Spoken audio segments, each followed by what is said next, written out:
बहू और बेटी समान पारिवारिक कहानी। माँ, मैं बहुत थक गई हूँ घर संभालते संभालते। यहाँ मेरी थकान किसी को नजर नहीं आती। कुछ दिन आराम करना चाहती हूँ।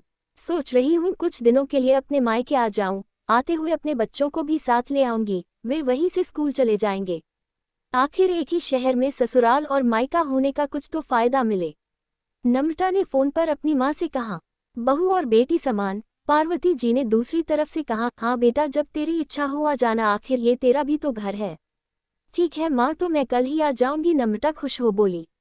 हाँ बेटा, कल आ जाओ, मैं तुम्हारा इंतजार करूंगी। अभी मैं फोन रखती हूँ, मुझे मंदिर भी जाना है।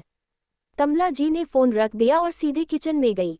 किचन में खाना बना रही बहू से बोली, अरे अनुपमा सुनो, कल तुम्हारी ननंद आ रही है। आज बाजार जाकर फल सब्जी और मिठाइयाँ लेकर आना।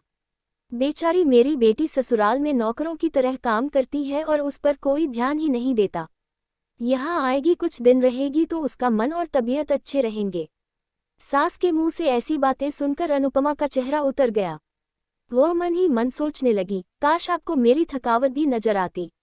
मैं भी दिन रात झाड़ू पोछा, बर्तन, खाना बनाना, मार्केट जाना और हर वह काम करती हूँ जिससे हमारे परिवार वालों को कोई दिक्कत ना हो। काश आप मुझ पर भी ध्यान दे पाती। आपकी बेटी तो जब मन में आता है तब यहाँ आ जाती है, लेकिन मैं साल में एक बार ही अपनी माँ के पास जाती हूँ, तब भी आपको प्रॉब्लम होती है। मैं भी इंसान हूँ, मेरा भी मन है, मुझे भी लगता है अपने माँ के पास जाकर थोड़ा आराम करूँ, सुख दुख की दो चार बातें करूँ, अपना मन हल्का करूँ।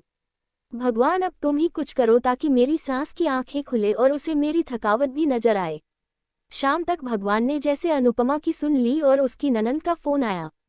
ननंद ने अपनी माँ से कहा कि उसकी सास ने उसे मायके आने के लिए मना कर दिया है, इसलिए इस बार वो नहीं आ सकती। पार्वती जी बोली, ऐसे कैसे मना कर दिया?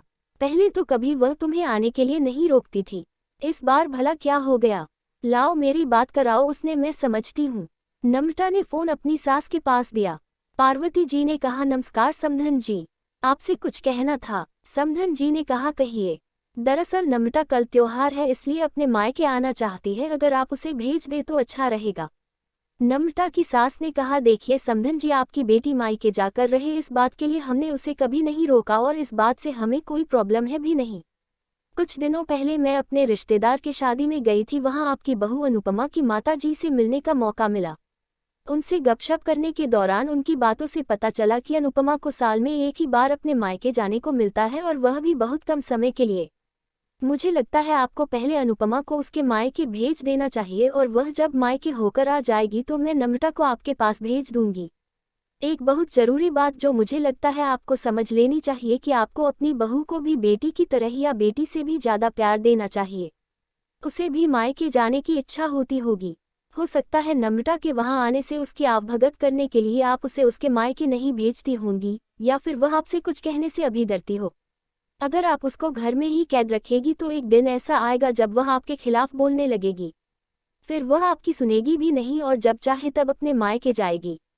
ऐसी परिस्थिति आए, इससे अच्छा है कि आप ही कुछ बदलाव अमल में ले आए जिससे आपका रिश्ता और रिश्ते की मिठास खराब ना हो।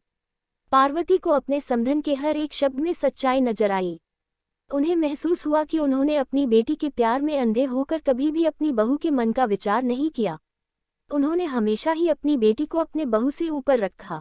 दूसरी तरफ नम्रता भी अपनी भाभी के बारे में हो रही इस बातचीत को सुन रही थी। उसने भी रियलाइज किया कि वह कभी भी अपनी भाभी के साथ ठीक से बात नहीं करती और जब जब वह अपने मायके जाती है तो भाभी थोड़ी उदास रहती है।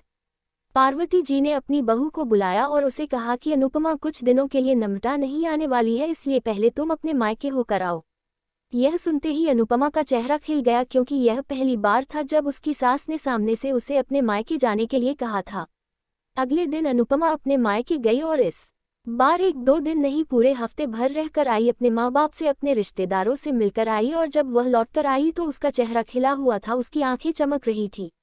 अनुपमा के आने के बाद नम्रता भी अपने मायके आई और इस बार वो खुद सामने से अपनी भाभी से खुशी खुशी मिली और अच्छे से बात की। नम्रता ने अपनी माँ से बात करके उन्हें भी अच्छे से समझने में मदद की कि वह कहीं ना कहीं अनुपमा के साथ गलत व्यवहार कर रहे थे।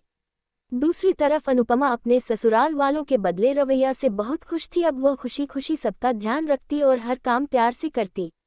वह ध्यान रखती कि कोई भी ऐसी बात या काम ना करे जिससे घर में तनाव का माहौल पैदा पार्वती जी अपनी बहू को खुद ही समय समय पर मायके भेज दिया करती। एक छोटे से बदलाव ने सास बहू और भाभी ननंद के बीच की कड़वाहट को दूर कर दिया और रिश्तों को और भी ज़्यादा मीठा और मजबूत कर दिया। कहानी अच्छी लगी तो चैनल को सब्सक्राइब जरूर करें और कहानी को शेयर करें। छोटी वॉइस में आपका स्वागत है।